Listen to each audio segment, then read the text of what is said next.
மறுநாள் பஸ்கா பண்டிகையின் முதல் நாளாகிய ஆயத்த நாளிலே தலைமை ஆசாரியர் பரிசேயர்களும் பிலாத்துவினிடத்திற்கு போனார்கள். அவர்கள் அவனிடம், ஐயா, அந்த ஏமாற்றுக்காரன் உயிரோடு இருக்கும் போது 3 நாட்களுக்கு பின் நான் உயிரோடு எழுந்திருப்பேன் என்று சொன்னது எங்களுக்கு ஞாபகம் இருக்கிறது. ஆகவே அந்த கல்லறை 3ஆம் நாள் வரைக்கும் பத்திரமாய் காக்கப்படும்படி உத்தரவு கொடுக்க வேண்டும். இல்லையேல் ஒருவேளை அவனது சீடர்கள் வந்து அந்த உடலை களவாடி சென்று விட்டு இறந்தோரில் இருந்து உயிரோடு எழுந்து விட்டான் என்று மக்களுக்கு சொல்லுவார்கள்.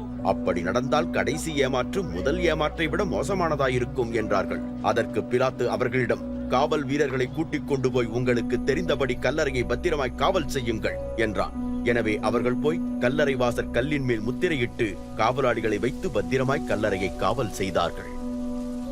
ஓய்வு நாளின் மறுநாளான வாரத்தின் முதலாவது நாள் அதிகாலையில் மகதலேனா மரியாளும் மற்ற மரியாளும் கல்லறையை பார்க்கும்படி போனார்கள். அப்பொழுது திடீரென பெரும் பூமி அதிர்ச்சி ஏற்பட்டது. கர்த்தரின் தூதன் ஒருவன் பரலோகத்திலிருந்து இறங்கி வந்து கல்லறைக்கு போய் அந்த வாசற்கல்லை புரட்டித் தள்ளி அதன் மேல் உட்கார்ந்திருந்தான். இதனால் கொடூரமான பூமி அதிர்ச்சி ஏற்பட்டது. அவனுடைய தோற்றம் மின்னலைப் போல் இருந்தது. அவனுடைய உடைகள் உறைபனியைப் போல் வெண்மையாயிருந்தன. காவல் செய்த அந்த காவலாளர்கள் மிகவும் பயமடைந்து நடுங்கி செத்த மனிதர்களைப் போலானார்கள். அப்பொழுது தூதன் அந்த பெண்களிடம், பயப்பட வேண்டாம், நீங்கள் சிலுவையில் அறையப்பட்ட இயேசுவை தேடுகிறீர்கள் என்று எனக்கு தெரியும். அவர் இங்கே இல்லை. தாம் சொன்னது போலவே அவர் உயிருடன் எழுந்து விட்டார். அவர் கிடத்தப்பட்டிருந்த இடத்தை வந்து பாருங்கள் என்றார்.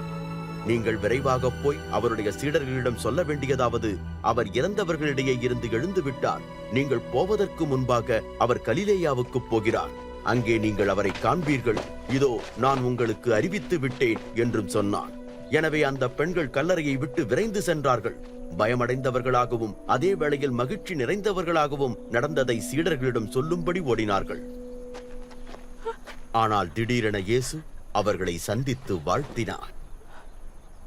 அவர்களும் அவரிடமாய் வந்து அவருடைய பாதங்களை பற்றி பிடித்து அவரை வழிபட்டார்கள்.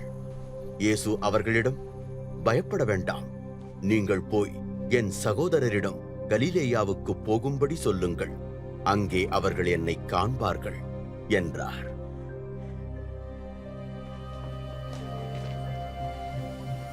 மரித்தோரிலிருந்து எழுந்த பின்பு இயேசு தம்மை பின்பற்றுகிறவர்களுக்கு பலமுறை தோன்றினார். குறைந்தது 500 பேர் அவரை பார்த்துள்ளனர்.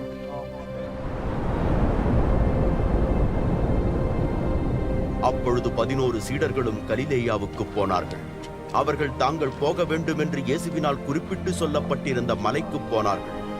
அவர்கள் இயேசுவை கண்டபோது அவரை வழிபட்டார்கள். சிலரோ சந்தேகப்பட்டார்கள். பின்பு இயேசு அவர்களிடம் வந்து, வானத்திலும் பூமியிலும் முழு அதிகாரமும் எனக்கு கொடுக்கப்பட்டிருக்கின்றது.